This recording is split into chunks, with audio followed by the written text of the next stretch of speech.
Assalamualaikum warahmatullahi wabarakatuh. Halo kawan-kawan YouTube dimanapun Anda berada. Kali ini saya mau bikin video tentang jalur oli pada Vario 125. Nah, ini mumpung ada media, dan ini bagi pemula ya kawan. Ini bagi pemula. Kalau kawan-kawan yang sudah ngerti ya silahkan di skip. Kalau pengen nonton ya silakan. Oke. Yang pasti sebenarnya itu harus bongkar sebelah sini ya, biar lebih jelas lagi. Tapi ini posisinya motor ini nggak tak bongkar masalahnya. Cuman saya ingin menjelaskan aja jalur-jalurnya. Jadi kalau kawan-kawan yang belum tahu silahkan simak video ini. Jadi pertama-tama oli itu dimasukkan lewat sini ya.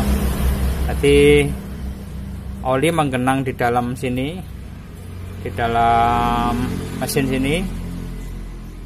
Terus habis itu dia melewati saringan. Nah, ini saringan ya Pak. Nah, di dalam tutup ini ada saringannya. Nah, itu yang sering kawan-kawan abaikan. Sebenarnya kalau untuk saringan itu ya harus ada pengecekan juga. Siapa tahu kotoran ngendap di area saringannya ya kan, yang akibatnya mampet jika terlalu banyak kotoran. Memang sih kalau nggak ada kendala apa-apa sih jarang lah kita buka filter oli atau saringan itu. Modelnya sama kayak punya tipe-tipe KL series, itu sama bentuknya, sama Mio juga sama bentuknya. Untuk jalur-jalur oli sendiri setelah melewati masuk kan ya, menggenang di dalam olinya itu, terus dia melewati saringan ini. Dari saringan dia masuk menuju ke area sini, area dalam sini.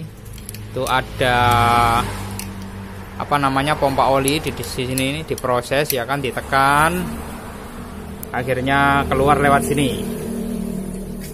Nah ini kawan, lewat sini ya, lewat sini. Jadi cuman jalur itu saja, terus lewat sini. Habis itu lewat sini itu melewati blok. Nah ini kawan, ini bloknya. Nah ini kan ada jalurnya ya, ini ya kan, ini nempel di sini ya kan. Cuman ini tak balik ya, asli ini kan kayak gini posisinya, cuman ini tak balik. Nah dari sini dia naik, ditekan kan, otomatis kalau kena tekanan dia naik ya kan, naik ke sini. Lah packingnya itu ada bolongannya. Nah kayak gini kawan. Jadi lewat sini masuk ya, itu ditekan, terus ini ada bolongan atau lubang yang menuju ke sini ya. Nah ini dari sini itu sudah dibagi kawan, dibagi masuk sini sama dibagi ke atas ini ya kan. Nah kan ini kan mentok sampai lubang tuh. Nah ini masuk ke area baut sini. Jadi area baut ini dilewati oleh oli, oleh pelumasan itu sendiri. Kalau yang lubang ini untuk pelumasan bagian askrek. Jadi dia masuk ke askrek ini ya kan, melumasi askrek, kelaker ini, dua-duanya ini kelaker askreknya juga. Jadi setang yang bagian dalam ini dilumasi lewat ini, lewat lubang ini. Untuk lanjutnya, oke kita simak. Ini tak taruh di bawah saja ya kawan, untuk askruknya biar nanti kelihatan.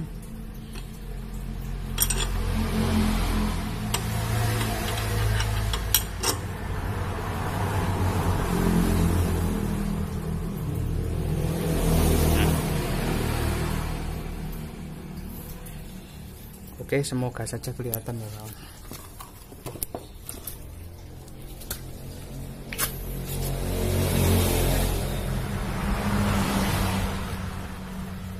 Fokus sama ini ya kawan, yang tak senter ini bagian setangnya. Nanti saya tekan sama ini, saya kasih bahan bakar, nanti keluar lewat situ.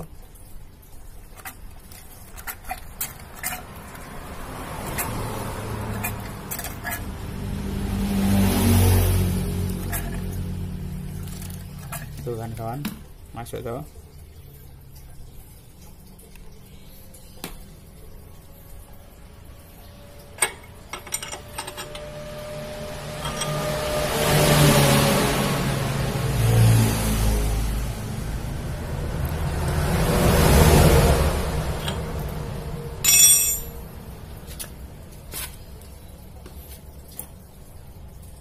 Jadi untuk pengecekan lubang ini ya kayak gitu tadi, ya kan.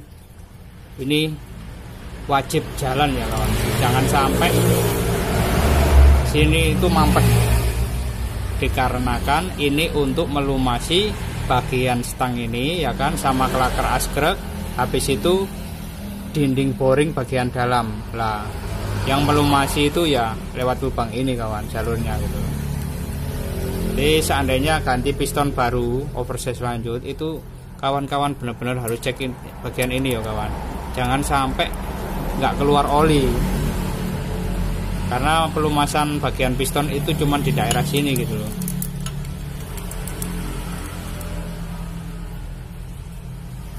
Sama caruan inilah, caruan askruk itu kan yo nyaruk gini kan, srek gitu kan, jadi ngambil oli sekalian, dia juga membasahi bagian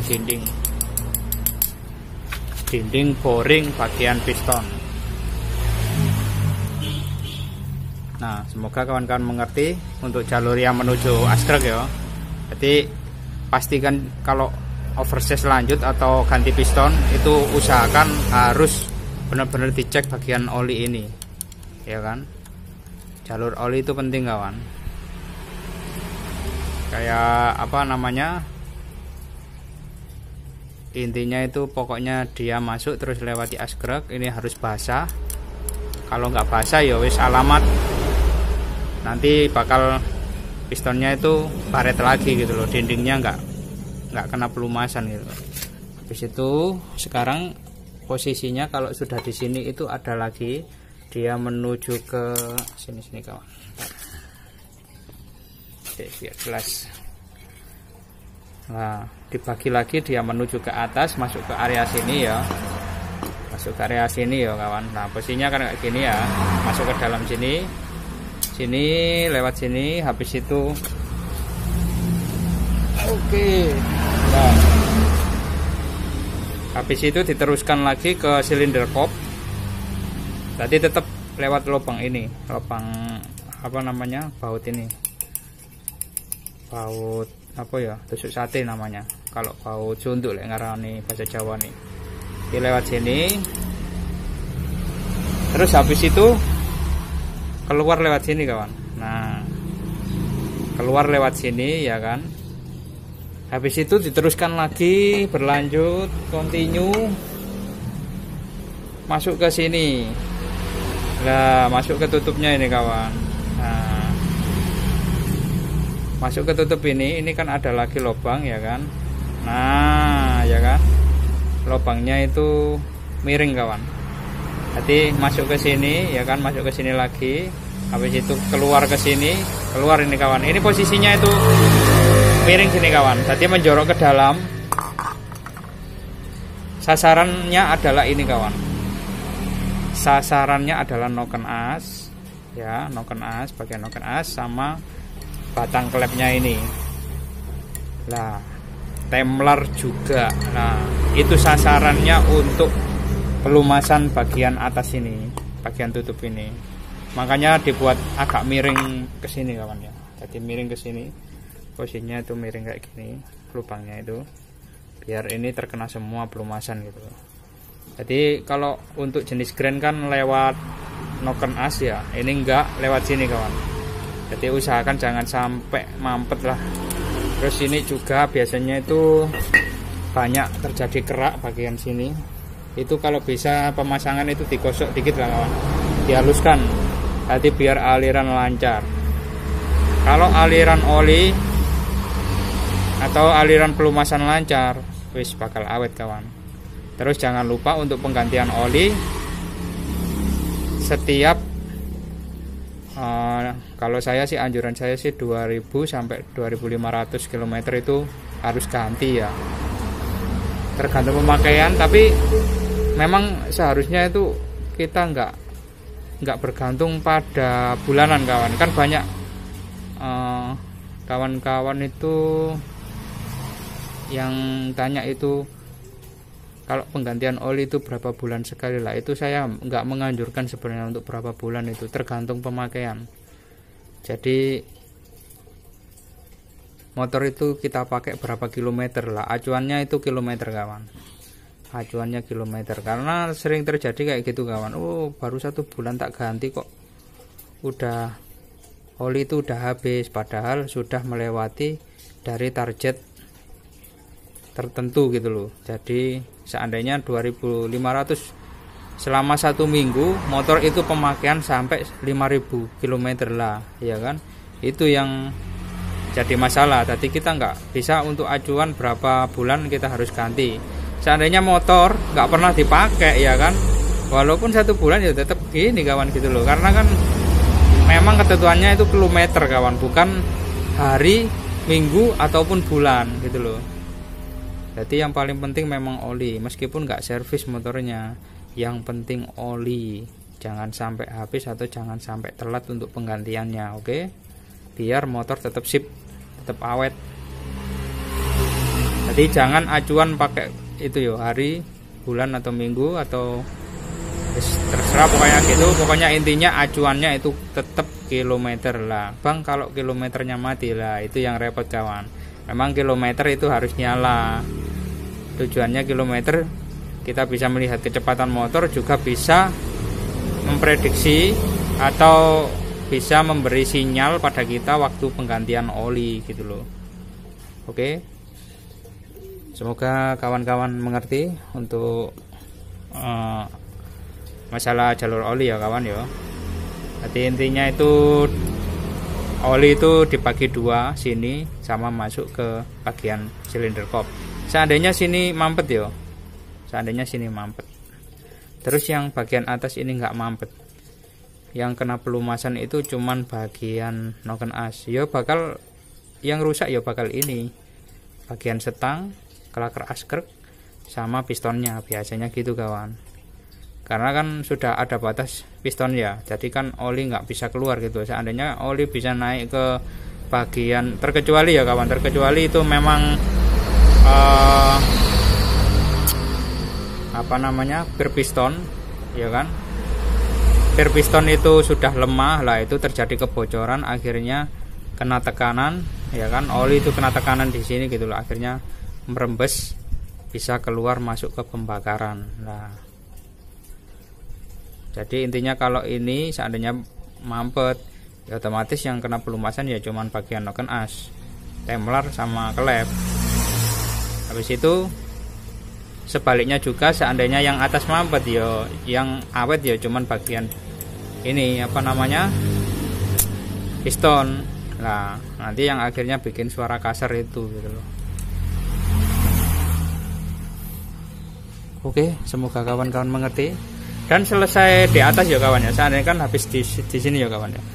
Nah kan ngumpul, kalau oli sudah ngumpul di sini, dia kembali lagi lewat lubang ini kawan. Nah, lewat lubang ini kawan.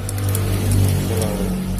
Sini masuk lagi ke dalam mesin gitu loh. Jadi dia melewati jalur rantai kamprat ini. Jadi lewat atasnya tensioner, kan ada tensionernya ya bagian bawah sini ya kawan ya. Nah ini. ada tensionernya. Jadi dia melewati bagian tensionernya, maksud saya gitu.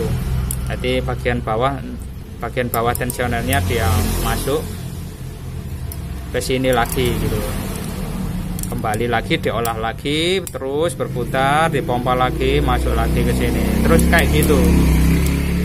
Nah makanya setelah selesai dari atas ini kan rata-rata itu kondisi keadaan pelumas atau olinya itu kan sudah bercampur kotoran ya kawan ya, akhirnya disaring lagi sama filter olinya gitu loh. Jadi seandainya filter oli rusak ya wis, itu yang bisa mengakibatkan kondisi mampet juga bisa.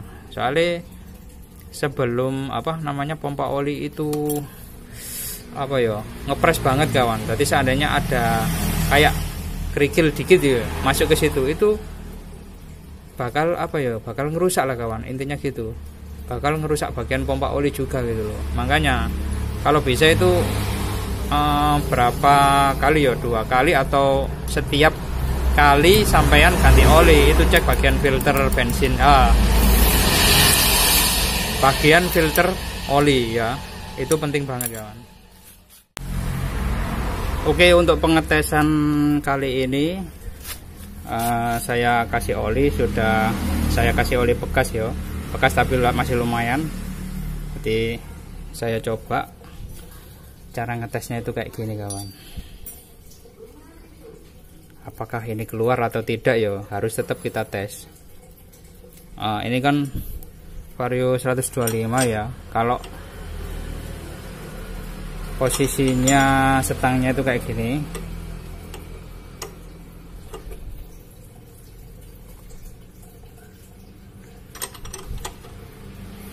Kalau posisi setangnya itu mentok gini ya kawan ya, mentok TMB ya. Kalau mentok TMB, setang itu bakal jatuh di dalam gini kawan. Nah takutnya nanti pada waktu starter itu malah kebentur kawan, akhirnya patah. Jadi ini mau itu aja, tak kasih karet ban aja untuk ngetesnya.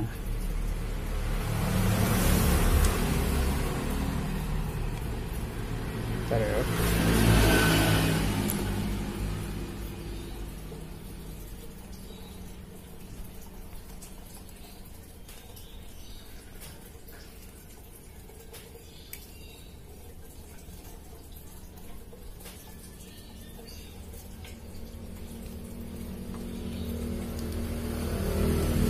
Ini apa asal nanti nggak sampai jatuh kebentur.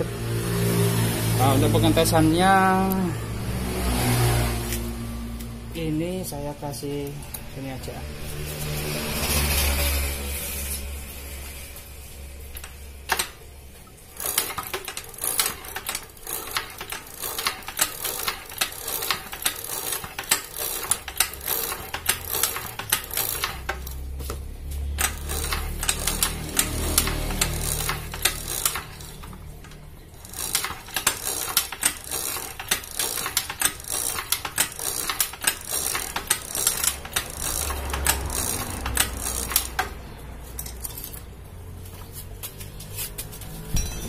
Oke, keluar kan kawan ya.